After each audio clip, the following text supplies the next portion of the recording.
దేవుడు ఉన్నాడా? అసలు దేవుని దయ వల్ల మీరు బాగున్నారని చెప్తున్నారు. అసలు దేవుడే ఉన్నాడా? మనం ఎంత దూరం వచ్చి దేవుడు ఉన్నాడా అని అడుగుతున్నామంటే నిజంగా చింతించాల్సిన విషయం ఇది.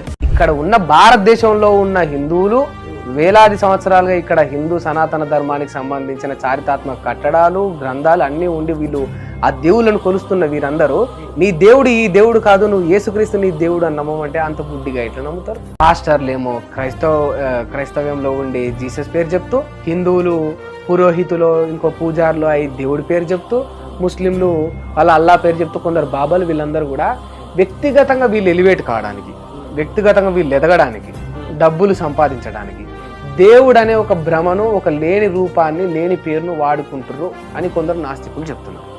దీన్ని ఎంతవరకు ఏకీభవించారు? ప్రైజ్ లార్డ్, అందరికీ వందనాలు. దేవుడు ఉన్నాడా అనే ప్రశ్నకు బైబిల్ ఏం చెప్తుందంటే, కొరింథీయులకు రాసిన మొదటి పత్రిక 8వ అధ్యాయం 5-6 వచనాల్లో, దేవతలు అనబడిన వారును, ప్రభువులు అనబడిన వారును అనేకులున్నారు. మనకు ప్రభువు ఒక్కడే, ఆయన యేసుక్రీస్తు. ఆయన ద్వారా సమస్తము కలిగను, మనము ఆయన ద్వారా కలిగిన వారము అంటాడు. అంటే మరి యేసు ప్రభువులు అనేవారు, దేవతలు అనేవారు ఈ భూలోకంలో ఎంతమంది పిలువబడుతున్నా యేసుక్రీస్తు ఒక్కడే దేవుడని, సృష్టికర్త అయిన దేవుడని బైబిల్ చెప్తూ ఉంది.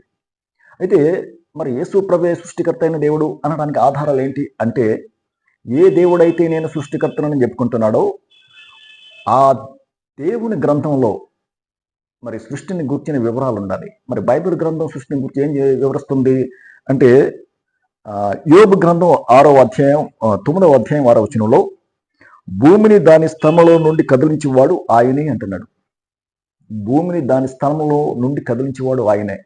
మరి భూమి కదులుతున్న విషయాన్ని ప్రపంచంలో ఏ శాస్త్రవేత్త చెప్పన ముందే కొన్ని వేల సంవత్సరాల క్రితం బైబిల్లో రాయబడి ఉంది.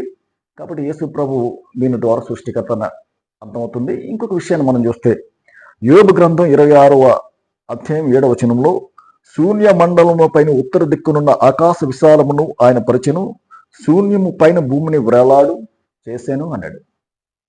భూమి శూన్యంలో వ్రేలాడుతుందనే విషయాన్ని కూడా మరి బైబిల్ గ్రంథంలో వ్రాయబడి ఉంది. కాబట్టి సృష్టికర్త అయిన దేవుడు యేసు ప్రభు అనడానికి ఆధారం ఏంటంటే, మరి శాస్త్రపరంగా, శాస్త్రీయంగా, సైన్స్ని బేస్ చేసుకుని మనం మాట్లాడితే మరి బైబిల్లో ఎప్పుడో సృష్టిని గురించిన వివరాలు ఉన్నాయి. కాబట్టి సృష్టించిన దేవుడే వాటిని రాయించాడు. కాబట్టి మరి యేసు ప్రభు సృష్టికర్త అయిన దేవుడై ఉన్నాడు. ఇంకొక విషయాన్ని మనం మాట్లాడుకుంటే, సృష్టికర్త అయిన దేవునికి ఆయన నామంలో మహిమ ఉండాలి. మనిషిని సృష్టించిన దేవుడే మనిషి రోగాలను బాగు చేయగలడు. ఆ విషయాన్ని కూడా బైబిల్ గ్రంథం మనం చూద్దాం. యాకోబు పత్రిక 5వ అధ్యాయం 14-15 వచనాల్లో, మీలో ఎవడైనను రోగై ఉన్నాడా అతడు సంఘపు పెద్దలను పిలిపించవలను, వారు ప్రభు నామమున అతనికి నూనె రాచి అతని కొరకు ప్రార్థన చేయవలను. విశ్వాస సహితమైన ప్రార్థన రోగిని స్వస్థపరచును, ప్రభు అతను లేపను. అతడు పాపం చేసిన వాడైతే పాప క్షమాపణ నందును. మానవుని తయారు చేశాడు ఒక దేవుడు అంటే, ఆ మానవుణ్ణి బ్రతికించే శక్తి, ఆ మానవుడి రోగాలను పోగొట్టే శక్తి ఆ దేవుడికి ఉండాలి. అది యేసు ప్రభుకు ఉంది. కాబట్టి యేసు ప్రభు నామంలో రోగాలను సహితం పోగొట్టే ఆ శక్తి మరి ఆయన కాలం ఉంది, ఇప్పుడు కూడా ఉంది. కాబట్టి ఆయనే సృష్టికర్త అని చెప్పడానికి మరి ఇలాంటి అనేకమైన ఆధారాలు ఉన్నాయి.